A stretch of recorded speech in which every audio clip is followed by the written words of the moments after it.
पवन कल्याण ने अपनी upcoming movie की अनाउंसमेंट कर दी है। जी हाँ दोस्तों, तो आज हम बात करेंगे पवन कल्याण की अपकमिंग मूवी वकील साहब के बारे में डिस्कस करेंगे, उसकी सारी अपडेट्स को लेकर। तो बात करेंगे हम उसकी स्टोरी, स्टारकास्ट, रिलीज डेट और ट्रेलर के बारे में।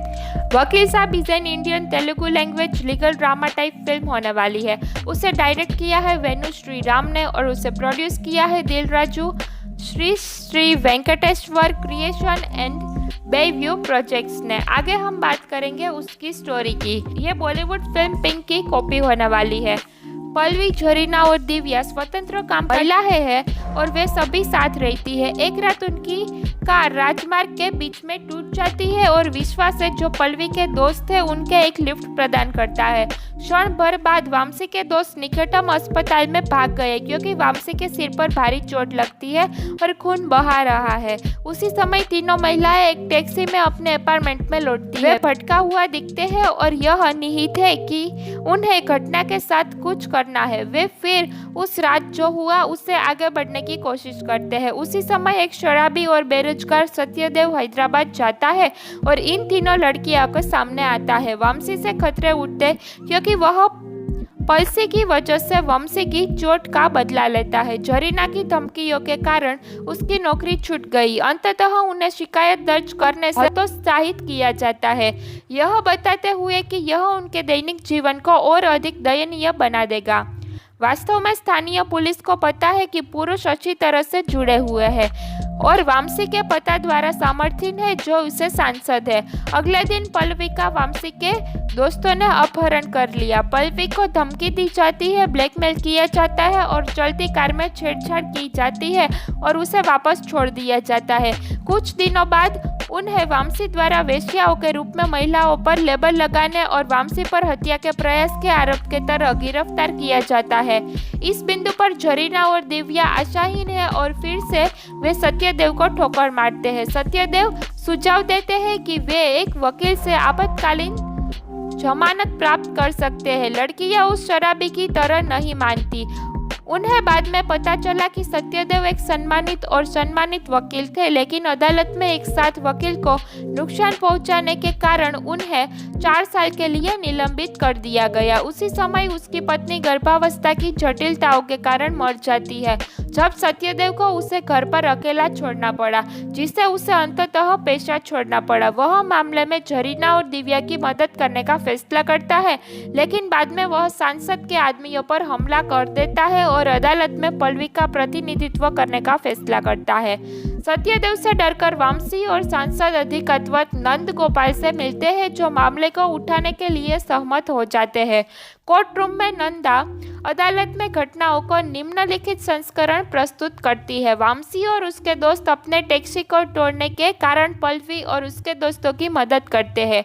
वे एक रिसोर्ट में महिलाओं को रात के खाने के लिए आमंत्रित करते हैं क्योंकि उन्होंने कहा कि वे भूखे थे, जहां उन्होंने शराब पी है। महिलाएं पुरुषों को उकसाती है, अतरंग हो जाती है और उसके बाद पैसे भी मांग करती है। सभी संकेत बताते हैं कि वे वेश्याएं हैं। वामसी ने पैसे देने से इनकार कर दिया और गुस्से में पल्लवी ने उसे बोतल से सिर पर मार दिया और भाग गई। नंदा का तर्क महिलाओं के गरीब नैतिक चरित्र पर केंद्रित है। वह इस तथ्य पर हमला करता है कि पल्लवी का हैदराबाद में परिवार है, लेकिन वह अपने दोस्तों के साथ रहना चुनती है। पल्लवी और उसके दोस्तों ने कहा कि पुरुषों ने उनके साथ यौन उत्पीड़ित करने की कोशिश की। वामसी ने पल्लवी के साथ बलात्कार करने की कोशिश की और उसके आत्मरक्षा में बोतल से उस पर हमला किया। सत्यदेव का तर्क सहमति के मुद्दे पर केंद्रित है और महिलाओं के अधिकारों को ना कहने की अधिकार है।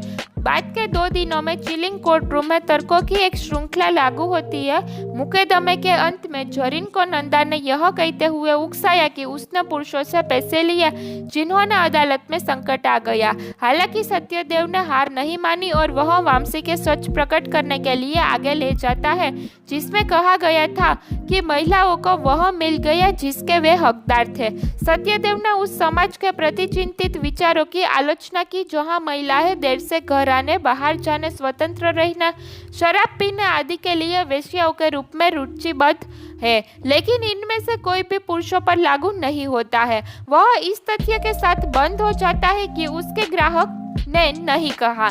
नहीं का मतलब नहीं है और आगे स्पष्टीकरण की आवश्यकता नहीं है।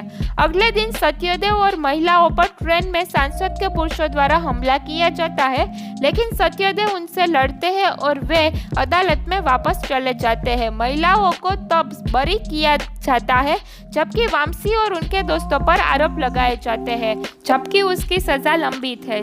जबकि विश्वास को चेतावनी के साथ छोड़ दिया जाता है। मामला बंद होने के बाद सत्यदेव अपनी समस्याओं को लेकर आम लोगों की मदद करने के लिए अपने पेशे में वापस आने का फैसला करता है। का एक अमिताभ बच्चन का बहुत फेमस डायलॉग था, नो ना सिर्फ एक शब्द नहीं, अपने आप में एक पूरा वाक्य है। इसी किसी तर्क, स्पष्टीकरण, एक्सप्लेनेशन या व्याख्या की जरूरत नहीं होती है। ना का मतलब ना ही होता है। आगे हम बात करेंगे उसकी स्टार कास्ट की। उसकी स्टार कास्ट में हमें पवन कल्याण जो कि एडवोकेट सत्यदेव कोनिडेला के रूप में देखने को मिलेंगे। निवेदिता थॉमस हमें पल्लवी वेमुला के रूप में दिखेंगी। अंजलि हमें जरीना के रूप में दिखेंगी। अनन्या नागाला हमें दिव्या नायक के रूप में देखने को मिलेंगी। प्रकाश राज हमें नंदा गोपाल के रूप में दिखने को मिलेंगे। श्रुति हासन हमें मिसिस कोनिडेला के रूप में देखने को मिलेंगी। इसके अलावा हमें मुकेश ऋषि, देवगिल और शुभा राजू देखने को मिलेंगे। इसमें हमें श्रुति हासन सिर्फ कैमियो करती दिखेंगी।